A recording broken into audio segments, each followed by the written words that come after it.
What's up, y'all? It's Ice McGowan, and welcome to the first episode of Clean Up Nice, where I go through some of my favorite shoes and clean them up. Now, while I'm cleaning them up, y'all gonna learn a lot about the shoe, and you're gonna learn a lot about me and everything in between. So let's get started. Since this is episode 1, it's only right that I start with the Jordan 1. One of my favorite all-time silhouettes, one of my favorite Jordans, one of my favorite shoes, and this particular colorway, one of my favorite colorways. It's just a favorite city going on right now. Oh boy, it's my favorite seat! The Jordan 1 in the black and white did release in '85, so it is one of the OG colorways. Now this shoe in particular is the 2014 re-release of the shoe. It's the second re-release of the shoe, the first one being in 2008, part of the Countdown Pack. Now that Countdown Pack run of Jordans was insane, and this was part of the shoes. I wasn't able to get that one in '08 because I was a broke high school kid, but as a broke college student, I was able to get these in 2014. I scrambled my dollars up and got these at retail.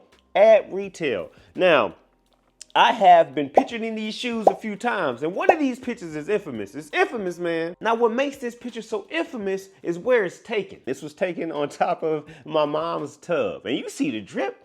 You see the drip. You see the Mr. Rogers sweater with the tie, with the side look, with the, oh, come on.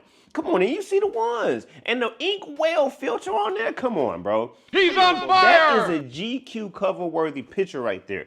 But I got in a lot of trouble. Because somehow, some way, you know, either a hating-ass great aunt or some type of relative sent this picture to my mama and was like, look what your son out here doing in your bathroom. And she went off.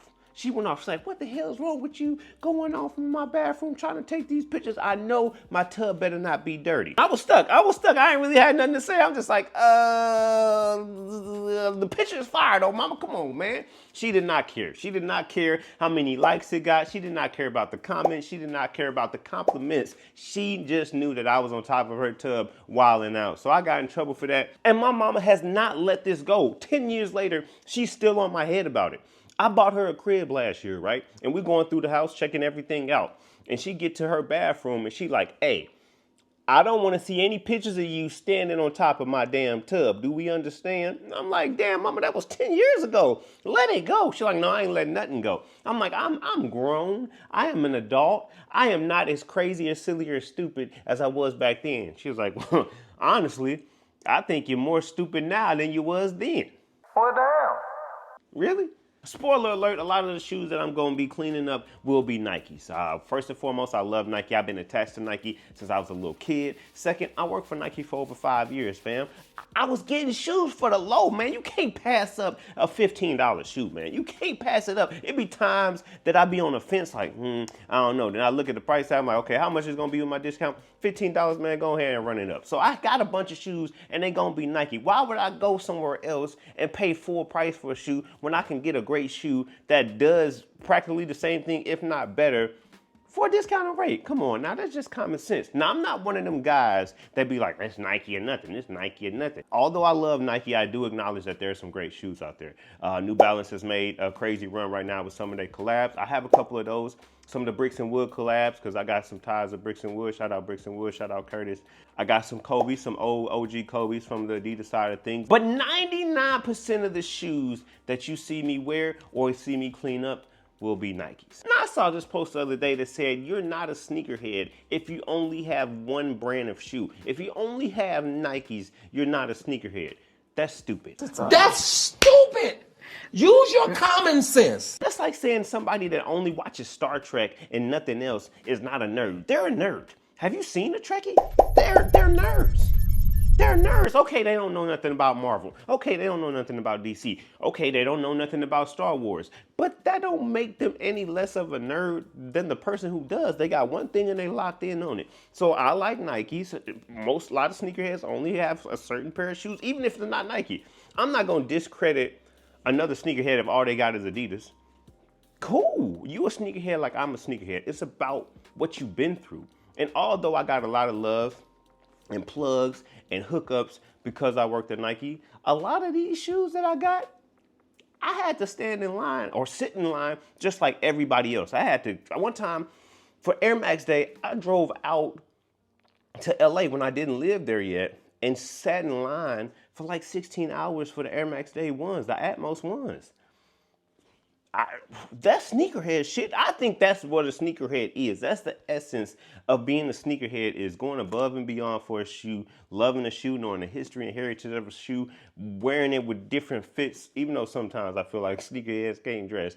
Some sneakerheads can't dress. But I think when you go through and learn about something and have an attachment to it and have a story to it and have a love for it, I think that's what makes you a sneakerhead. Now within Nike, I have so many different silhouettes. I have runners, I have trainers, I have basketball shoes, I have lifestyle shoes, I have every type of category that Nike offers. In the past 10, 15, 20 years, I have some type of version of that shoe. And I think that also adds to the sneakerhead element, is because I'm not only getting one type of shoe, but fuck it. If all you got is Jordan 1s, if you have Jordan 1s in every color and you don't have any other shoe, you a sneakerhead in my book.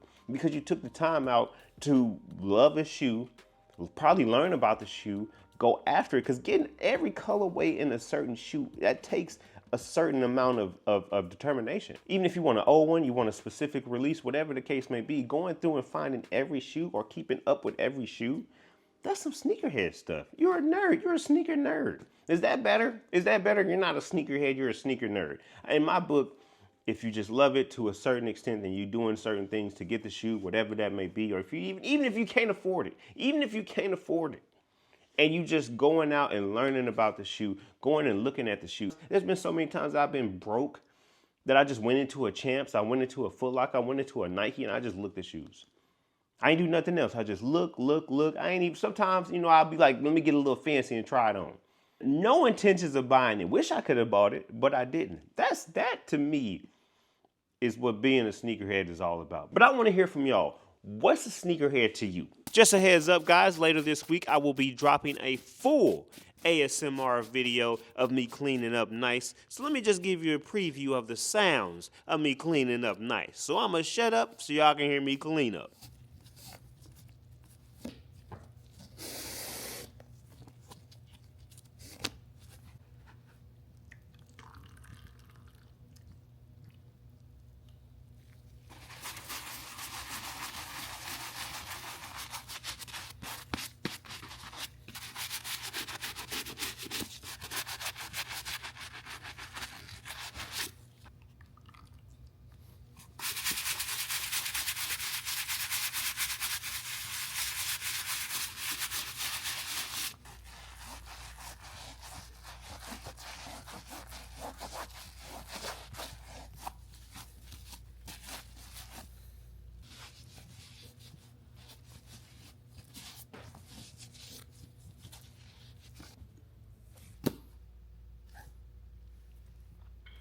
Hey, they cleaned up nice, didn't they? They cleaned up nice, and I did my thing. Now, I ain't no professional shoe cleaner, but I feel like I did my thing. But let me hear from y'all. My name's Ice McGowan, and this is Clean Up Nice.